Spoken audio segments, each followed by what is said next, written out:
Chapter 3. We Belong Together. I had not yet made love to Jenny. In the 3 weeks we had been together, we had held hands. Sometimes we had kissed, but that was all. Usually I moved much faster. Ask the other girls that I'd been out with. But Jenny was special.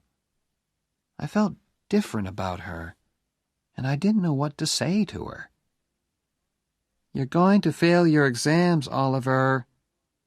We were studying in my room one Sunday afternoon. "Oliver, you'll fail your exams if you don't do some work." "I am working." "No, you aren't. You're looking at my legs." "Only once every chapter." "That book has very short chapters." "Listen, you aren't as good-looking as all that." "I know, but you think I am, don't you?" "Damn it, Jenny. How can I study when all the time I want to make love to you?" She closed her book softly and put it down. She put her arms around me. "Oliver, will you please make love to me?" It all happened at once. It was all so unhurried, soft and gentle. And I was gentle too. Was this the real Oliver Barrett IV? "Hey, Oliver, did I ever tell you that I love you?" said Jenny finally. "No, Jen." I kissed her neck. "I love you very much, Oliver." I loved Ray Stratton, too.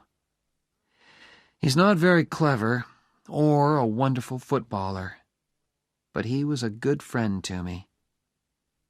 Where did he go to study when I was in our room with Jenny? Where did he sleep on those Saturdays when Jenny and I spent the night together? In the old days, I always told him all about my girlfriends, but I never told him about Jenny and me. "My God, Barrett, are you two sleeping together or not?" asked Ray. "Raymond, please don't ask." "You spend every minute of your free time with her. It isn't natural." "Ray, when 2 adults are in love—" "Love? At your age? Oh, my God, I worry about you. I really do." "Don't worry, Raymond, old friend. We'll have that flat in New York one day. Different girls every night." "Don't you tell me not to worry, Barrett. That girl's got you, and I don't like it." That evening, I went to hear Jenny play the piano with the music group. "You were wonderful," I said afterwards. "That shows what you know about music, Preppy." We walked along the river together. I played okay, not wonderful, not Olympic Games, just okay. Okay? Okay. But you should always continue your music. "Of course I will. I'm going to study with Nadia Boulanger, aren't I?" "Who?" "Nadia Boulanger. She's a famous music teacher in Paris. I'm very lucky. I won a scholarship, too." "Jennifer, you're going to Paris?" "I've never seen Europe. I'm really excited about it." I took her by the arms and pulled her towards me. "Hey, how long have you known this?" Jenny looked down at her feet. "Oliver, don't be stupid. We can't do anything about it. After we finish university, you'll go your way and I'll go mine. You'll go to law school." "Wait a minute. What are you talking about?" She looked into my eyes. "Ollie, you're a rich preppy. Your old man owns a bank. My father's a baker in Cranston, Rhode Island. And I'm nobody." "What does that matter? We're together now. We're happy. Holly, don't be stupid, she repeated. Harvard is full of all kinds of different people. You study together, you have fun together. But afterwards, you have to go back to where you belong. We belong together. Don't leave me, Jenny. Please. What about my scholarship? What about Paris? What about our marriage? Who said anything about marriage? Said Jenny in surprise. Me. I'm saying it now. Why? I looked straight into her eyes. Because, I said. Oh, said Jenny. That's a very good reason. She took my arm, and we walked along the river. There was nothing more to say, really. The next Sunday, we drove to visit my parents in Ipswich, Massachusetts. Jenny said it was the right thing to do, and of course there was also the fact that Oliver III paid for my studies at Harvard. "Oh, my God," Jenny said when we drove up to the house. "I didn't expect this. It's like a damn palace." "Please, Jen, everything will be fine." "For a nice all-American girl of good family, perhaps. Not for Jennifer Cavallari, baker's daughter from Cranston, Rhode Island." Florence opened the door. She has worked for the Barrett family for many years. She told us that my parents were waiting in the library.